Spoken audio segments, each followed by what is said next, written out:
What happens when independence collides with love? Can pride protect you or isolate you? And how do you know which love is real? Meet Bathsheba Everdeen. She is intelligent, beautiful, and fiercely independent. A young woman determined to live on her own terms in a world that expects women to depend on men. When Bathsheba unexpectedly inherits a large farm in rural England, she becomes something rare for her time, a woman in control, and she intends to keep it that way.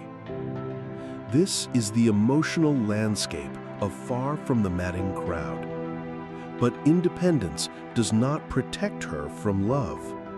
Soon, three very different men enter Bathsheba's life. Gabriel Oak, steady, loyal, deeply patient, a man who loves her quietly, asking for nothing in return. William Boldwood, wealthy, serious, emotionally reserved, yet consumed by his love for her. And Sergeant Troy, charming, reckless, irresistible, the kind of man who feels like passion and danger. Bathsheba believes she can control her own fate, but choices have consequences. A flirtation becomes obsession, passion becomes regret, pride becomes pain. And as tragedy unfolds, Bathsheba learns that freedom does not mean freedom from suffering. Can love survive poor choices? Can strength coexist with vulnerability? And how do we learn the difference between what excites us and what sustains us? Far from the Madding Crowd is not just a romance. It is a coming-of-age story disguised as a love story. A cinematic world of open fields, stormy skies, candlelit farmhouses, whispered confessions, and one woman slowly learning that maturity often arrives through heartbreak. And when Bathsheba finally understands her own heart, one final question remains. Was she searching for love or learning how to become herself? What if there isn't just one you? What if inside your mind live many versions of yourself, fighting for control? And what if suffering comes from believing you must choose only one? Meet Harry Haller. Harry believes he understands himself. That is his first mistake. He calls himself divided, half human, half wolf. One side longs for beauty, music, thought, meaning. The other wants to destroy everything: society, comfort, illusion. So Harry isolates himself. He calls it honesty, but it is despair. This is Steppenwolf, not a journey through cities, but through consciousness. Then Harry meets Hermann. She does not save him, she dismantles him. She teaches him to dance, to laugh, to desire, things he thought beneath him. And slowly, Harry realizes he was never two beings.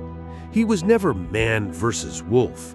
He is hundreds, thousands, a universe pretending to be a single person. The real prison was not society. It was the story Harry told himself about who he was. And the final question becomes, if identity is fluid, why are we so afraid to change? They arrest him in the morning. No explanation, no crime, no evidence. Just this: you are under arrest. Meet Joseph K., a respectable bank clerk, ordinary, efficient, a man with routines, schedules, expectations, and until this morning, complete confidence that the world makes sense. Then the system chooses him. This is the nightmare of the trial. Joseph K. is told he is accused, but never told of what. There will be hearings, there will be officials, there will be procedures, but there will be no answers. At first, he resists. This must be a mistake, a misunderstanding, something that can be fixed with logic. But the deeper Joseph K. enters the court's strange machinery, the more impossible everything becomes. The court exists everywhere, inside apartments, attics, hidden rooms. Its officials seem both absurd and terrifying. Its rules are invisible. Its power is absolute. And worst of all, everyone acts as though this is normal. So Joseph K. begins to change. His confidence becomes anxiety. His anger becomes paranoia. His search for innocence becomes something darker, self-doubt. What if he is guilty, not of a crime, but of existing? Can a person defend themselves against an accusation they cannot understand? Can justice exist without truth? And when a system is designed so no one can escape, what does resistance even mean? The trial is not about courts. It is about helplessness. A cinematic labyrinth of endless hallways, suffocating rooms, whispered rules, and one man slowly realizing that the real prison was never the court. It was uncertainty. And as Joseph K. approaches the end, one final question remains. Was he condemned because he was guilty, or because he believed he might be? The sins of the past do not stay buried here. They live in the walls, in the silence between family members, in the things no one dares to say aloud. Meet Mrs. Alving. For years, she has protected her family's reputation. To the outside world, her late husband was honorable, a respected man, a model citizen. But that was the lie she spent her life maintaining.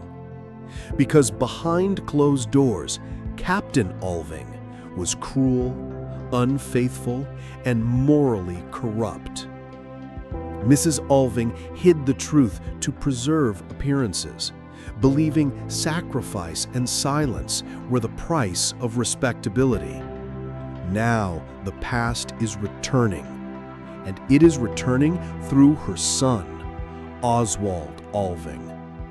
In Ghosts, Oswald comes home sick, physically, emotionally, spiritually. As buried secrets begin to surface, Mrs. Alving realizes something horrifying. You cannot protect people from truth forever. The lies parents tell become the inheritance of their children. And the ghosts haunting this family are not supernatural. They are old ideas, old sins, old hypocrisies passed from one generation to the next. Everyone in this house is trapped by something invisible: duty, religion, shame, reputation.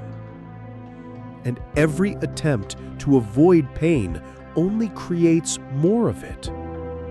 Can silence become a form of destruction? Can children escape the consequences of their parents' choices? And what happens when society forces people to value appearances more than honesty? This is not a gothic ghost story. It is worse. Ghosts is a slow, emotional collapse, a world of rain-soaked windows, dim rooms, unfinished conversations, and truths arriving far too late. Mrs. Alving spent her life trying to keep the darkness outside her home, only to discover it was already inside. And when the final tragedy arrives, one devastating question remains. Are we haunted more by the dead or by the lies we keep alive for them?